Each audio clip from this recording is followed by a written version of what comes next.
Good morning, class 7th. Okay, now we will be starting today our fourth chapter, new chapter, जिसका नाम है simple equations.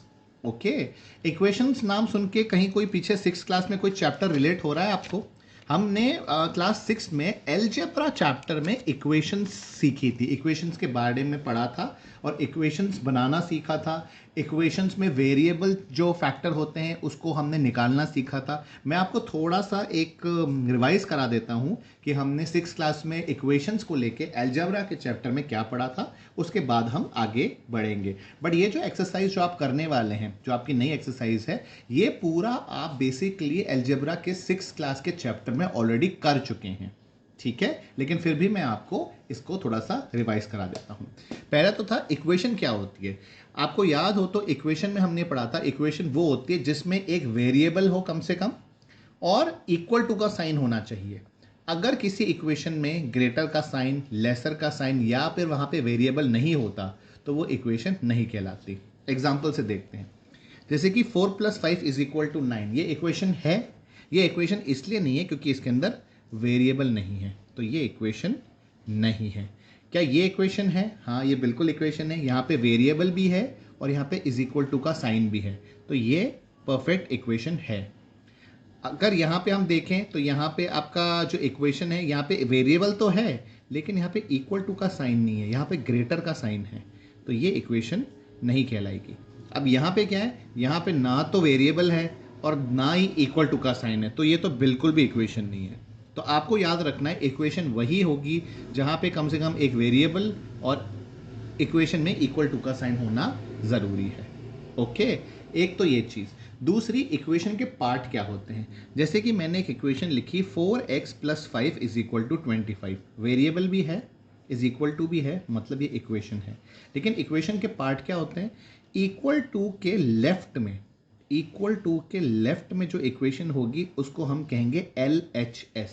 LHS का full form मतलब left hand side. Left hand side. और जो equation के right side में जो भी नंबर होगा उसको हम कहेंगे RHS, right hand side. Left hand side, right hand side, मतलब लेफ्ट हैंड की तरफ, राइट हैंड की तरफ. ये हो गया लेफ्ट हैंड की तरफ, ये हो गया राइट हैंड की तरफ. तो left hand side, right hand side. ठीक है, ये हो गया आपके इक्वेशंस के पार्ट. अब इक्वेशन की एक प्रॉपर्टी और होती है जो आपको इक्वेशन जब आप सॉल्व करेंगे तो आपको ये प्रॉपर्टी बहुत काम आएगी. वो क्या होता है कि सपोज करो एक इक्वेशन है 4x + 5 = 25. इन दोनों को मैं अदला बदली कर दूं, मतलब 25 को इधर ले आऊं और इसको इक्वेशन को इधर ले आऊं, तो मैं ऐसा कर सकता हूं. 25 = 4x + 5. यहाँ पे था 4x + 5 = 25, यहाँ पे है 25 = 4x + 5. तो ये सही है, मतलब आप इसको ऐसे चेंज कर सकते हो, 25 को उधर और इस इक्वेशन को इधर ला सकते हैं. सिमिलरली सपोज करो ये इक्वेशन है 9x + 3 = 36. तो 36 को इधर और इसको इधर ला सकते हैं. 36 = 9x + 3. ठीक है, ओके. नाउ अब हम करेंगे एक्सरसाइज. एक्सरसाइज 4.1 जो आपकी है उसके अंदर जो फर्स्ट क्वेश्चन है वो बेसिकली आपकी वैल्यू पे है. आपको प्रूव करना है कि वहाँ पे जो वैल्यू आपको दी गई है वो एक्चुअली उस इक्वेशन में सफाइस होती है कि नहीं होती. ठीक है, ये इस तरीके का टेबल है. ठीक है, यहाँ पे जैसे दिया हुआ है x + 3 = 0 और यहाँ पे वैल्यू दी हुई है x = 3. तो यहाँ पे x की जगह आपको 3 डाल के देखना है कि क्या ये इक्वेशन सफाइस होती है. LHS = RHS आ रहा है तो मतलब यस, और नहीं आ रहा तो नो. एग्जाम्पल करके देखते हैं. जैसे कि इक्वेशन दी हुई है x + 3. इसी एक्सरसाइज में 1 का जो फर्स्ट पार्ट है x + 3 = 0, जहाँ पे x की वैल्यू 3 बोली गई है. तो हम इसको सॉल्व करेंगे. x की जगह मैं 3 डाल दूंगा. x की जगह जैसे मैं 3 डालूंगा तो मेरी इक्वेशन बन जाएगी 3 + 3. इस x की जगह मैंने 3 रख दिया तो ये होगा 3 + 3 = 0. दैट इज मीन 3 + 3 हो गया 6 = 0. अब 6 = 0 तो होता ही नहीं है, तो मतलब इसके आगे आपको लिखना है नो, मतलब ये इक्वेशन सेटिस्फाई नहीं हो रही. LHS RHS के इक्वल नहीं है, आंसर नो. सपोज करो 5x + 25. आप ही की 4.1 में क्वेश्चन नंबर 1 का 8th question 5x is equal to 25, जहां x बेसिकली -5 है, जहां पे x -5 है। तो यहाँ पे देखो 5 और x की जगह लिख देंगे हम -5, मतलब ये मल्टीप्लीकेशन है, -5 दैट इज इक्वल टू 25। अब यहाँ पे 5 5 सा 25, साइन क्या लगेगा, plus minus minus is equal to 25। अब -25 is equal to 25, LHS is not equal to RHS, मतलब यहाँ पे भी नो, क्योंकि ये दोनों इक्वल नहीं है। जहां पे भी ये दोनों इक्वल आएंगे वहां पे आपको यस लिखना है। ओके, इस तरीके से आपको वो पूरी टेबल कंप्लीट करनी है। ठीक है, coming to question number 2। Question number 2 भी इसी बेस पे ही है, इसमें लेकिन वेरिएबल दूसरे हैं। जैसे कि यहाँ पे आपका क्वेश्चन नंबर 2 का अगर डी पार्ट देखें तो इक्वेशन दी हुई है 4p - 3 इज इक्वल टू 13, मतलब 4p - 3 13 के बराबर होता है, जहां पे p इन्होंने कहा है कि 1 लो। तो अगर मैं p की जगह 1 लेता हूं तो मेरी इक्वेशन बनती है 4 × 1 - 3 इज इक्वल टू 13। ठीक है, करके देखते हैं। अब 4 × 1 गिव्स यू 4 और -3 दैट इज इक्वल टू 13। 4 - 1 होता है 1 दैट इज इक्वल टू 13। तो ये तो LHS is not equal to RHS हो गया, तो आंसर आ गया यहाँ पे भी नो। ओके, चेक करना है कि दोनों इक्वेशंस के सॉल्यूशंस होते हैं कि नहीं होते, तो आंसर आप लिखोगे no. Okay, now question number 3। Question number 3 में आपको बोला गया है solve the following equation by trial and error method. Trial and error method क्या होता है, आप एक वैल्यू ले लो वेरिएबल की, अगर वो हिट करती है तो ठीक है, नहीं तो दूसरी वैल्यू डाल दो, ट्राई करते रहो, ट्राई करते रहो जब तक आपको आंसर सफाइज नहीं हो जाता। मैं बताता हूँ कैसे। जैसे कि क्वेश्चन नंबर 3 का फर्स्ट में इक्वेशन है 5p + 2 इज इक्वल टू 17। अब यहाँ पे मैं पहले p की वैल्यू लूंगा 1। p की वैल्यू अगर 1 लूंगा तो देखो क्या आता है, 5 × 1 + 2 is equal to 17। 5 × 5 + 2 is equal to 17। 5 + 2 होता है 7, 7 इज इक्वल टू 17। अब 7 इज इक्वल टू 17 तो होता ही नहीं है, तो ये नहीं होया। p इज इक्वल टू 1 नहीं हो रहा। अब मैं p इज इक्वल टू 2 लेता हूँ, तो अब 2 की जगह देखते हैं, 5 × 2 + 2 इज इक्वल टू 17। 5 2 ज़ा 10 + 2 सॉरी 10 + 2 इज इक्वल टू 17। 10 + 2 हो गया 12 और ये हो गया 17। ठीक है, अब ये हो गया आपका 12 इज इक्वल टू 17 नो, तो p मतलब 2 नहीं है। अब p को 3 लेके देखते हैं, तो 5 × 3 + 2 इज इक्वल टू 17। 5 3 ज़ा 15 + 2 is equal to 17। 15 + 2 is 17 is equal to 70। दोनों तरफ इक्वल आ गए, मतलब यस, मतलब p की वैल्यू हो गई 3। इस तरीके से आपको निकालना है। पहले 1 से ट्राई करेंगे, 2 से ट्राई करेंगे, 3 से ट्राई करेंगे, 4 से ट्राई करेंगे, और जब तक ट्राई करेंगे जब तक ये दोनों इक्वल नहीं आ जाते। ठीक है, और जिसमें वो इक्वल आते हैं वही p की वैल्यू होगी, वही p का आंसर होगा। ओके, इस तरीके से आपको करना है। आपको ये तीनों दिखानी होगी मेरे को, कैलकुलेशंस 1 की, 2 की, 3 की, 4 की, जितना आप आगे जा सको उस हिसाब से। अगर आपके ये इक्वल आ जाते हैं तो मतलब वहां पे कैलकुलेशन खत्म, और p की जो वैल्यू होगी वही आपका आंसर होगा। ओके, इस तरीके से आपको क्वेश्चन नंबर 3 अटेम्प्ट करना है। Okay, question number 4। Question number 4 देख के आपको याद आ जाएगा, आपने अलजेब्रा में पहले ऐसे क्वेश्चंस किए हुए हैं। ठीक है, सपोज करिए आपको एक ना इसमें अगर आपको याद हो तो अलजेब्रा में हमने किया था कि आपको एक्सप्रेशंस बनाने होते हैं। आपको एक्सप्रेशन से इक्वेशन और इक्वेशन से एक्सप्रेशंस की एक एक्सरसाइज थी अलजेब्रा में लास्ट ईयर, है ना। तो यहाँ पे आपको ऑलरेडी एक एक्सप्रेशन दिया हुआ है, इससे आपको इक्वेशन बनानी है। कैसे, जैसे मैं आपको बताता हूँ। यहाँ पे लिखा है the sum of 3 times x and 11 is 32। Sum of, sum का मतलब प्लस, ठीक है, मतलब प्लस की इक्वेशन बनेगी। 3 टाइम्स x, x का 3 टाइम्स, x का 3 टाइम्स क्या हुआ, x का 3 टाइम्स हुआ 3x। ठीक है, सम ऑफ 3x एंड 11, 3x और 11 का sum is 32 is equal to 32। ये आपकी इक्वेशन बन गई इसकी, 3x + 11 इज इक्वल टू 32। अब सपोज करो ये है, if you subtract 5 from 6 times the number you get 7।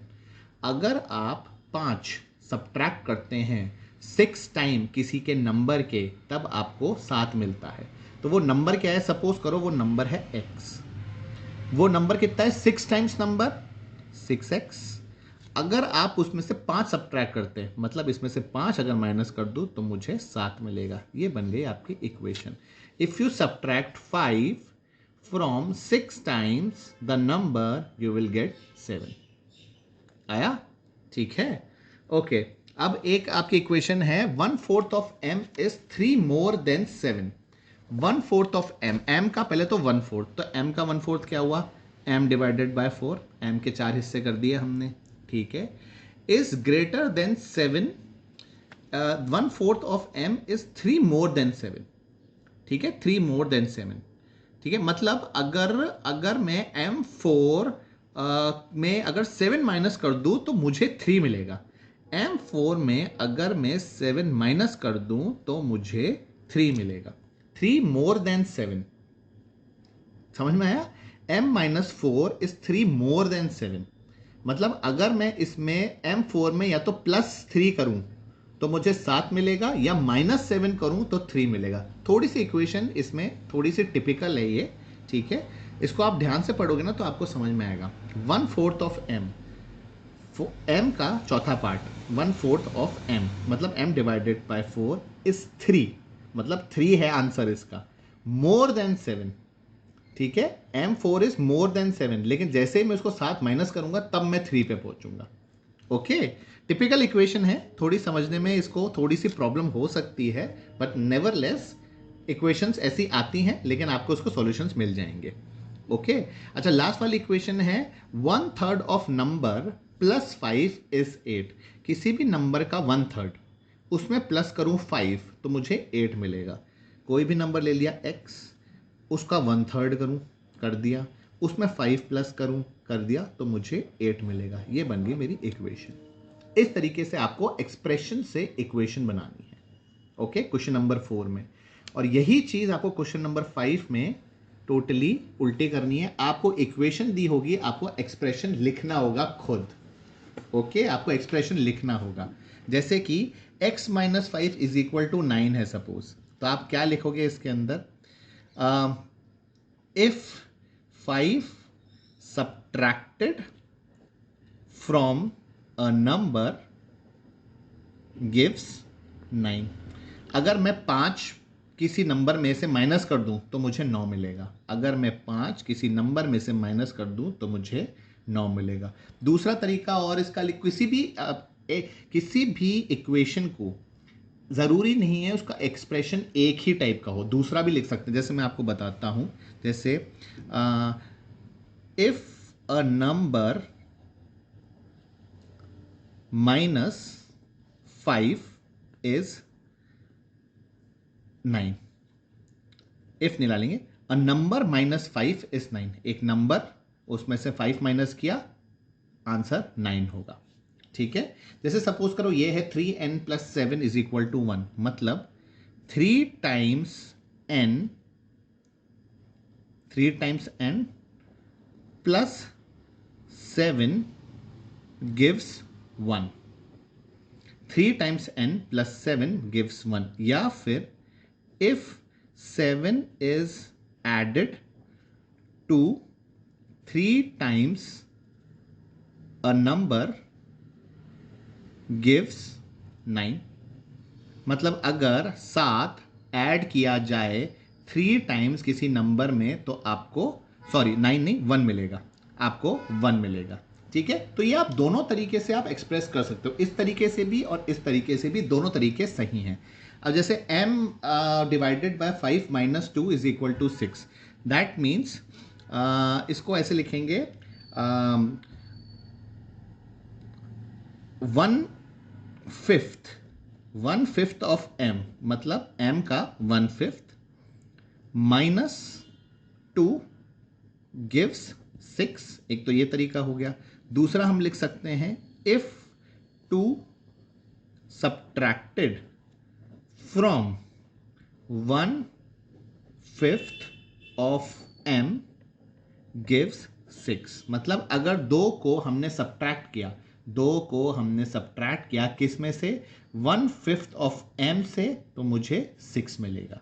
ठीक है, ये दोनों इक्वेशन सही हैं। आप इन इक्वेशंस को दोनों तरीके से, किसी भी तरीके से लिख सकते हैं। ओके, सो क्वेश्चन नंबर 5 में आपको ये इक्वेशंस को आपको एक्सप्रेस करना है वर्ड्स में, मतलब उसका एक्सप्रेशन निकालना है। ठीक है, now coming to question number 6। ना क्वेश्चन नंबर 6 में आपकी वर्ड प्रॉब्लम्स हैं और यहां पे आपको सिर्फ इक्वेशन बनानी है। अब यहां पे मैं आपको, यह आप खुद करेंगे। ठीक है, आप ये इक्वेशन पढ़ेंगे, ये वर्ड प्रॉब्लम पढ़ेंगे, इसमें आपको हिंट दी हुई है take m to be number s permits marble, और उस हिसाब से आपको इक्वेशन बनानी है। हर एक में हिंट दी हुई है, हर एक प्रॉब्लम में आपको हिंट दी हुई है। ठीक है, इसमें आपको थोड़ा सा अपना पुराना नॉलेज आपको लगाना पड़ेगा और आपको ये 4 इक्वेशन बनानी है। अब ये 4 इक्वेशंस आप खुद बना के देंगे, इसमें मैं आपकी कोई हेल्प नहीं करूंगा, मैं सिर्फ इसको चेक करूंगा। ओके, ये देखते हैं कि अब इसमें से कौन कौन इक्वेशन आप बना पाते हो। अगर कहीं भी इन चारों इक्वेशंस में आपको कुछ भी समझने में प्रॉब्लम आती है तो आप मेरे को मैसेज कर सकते हैं, मैं आपको इसका इंटरप्रिटेशन बता दूंगा, बट इक्वेशन तो फिर भी आप ही को बनानी पड़ेगी। Okay, so that will be your assignment for the day. आज आपका असाइनमेंट यही रहेगा, आपको एक्सरसाइज 4.1 पूरी कॉपी में करनी है। ये टेबल भी आपको कॉपी में बनाना है और उसके बाद इसके यहाँ पे येस नो लिखने हैं। बुक में कोई भी पेन या पेंसिल नहीं चलाएगा। ठीक है, तो आपको ये टेबल कॉपी में कॉपी करेंगे और इसको पूरा येस नो आप बनाएंगे विद कैलकुलेशंस, आप मुझे शो करेंगे इसको। ठीक है, तो that is your assignment for the day. You have to do exercise 4.1 question 1 to question number 6, do it in copy and submit. Okay class, thank you.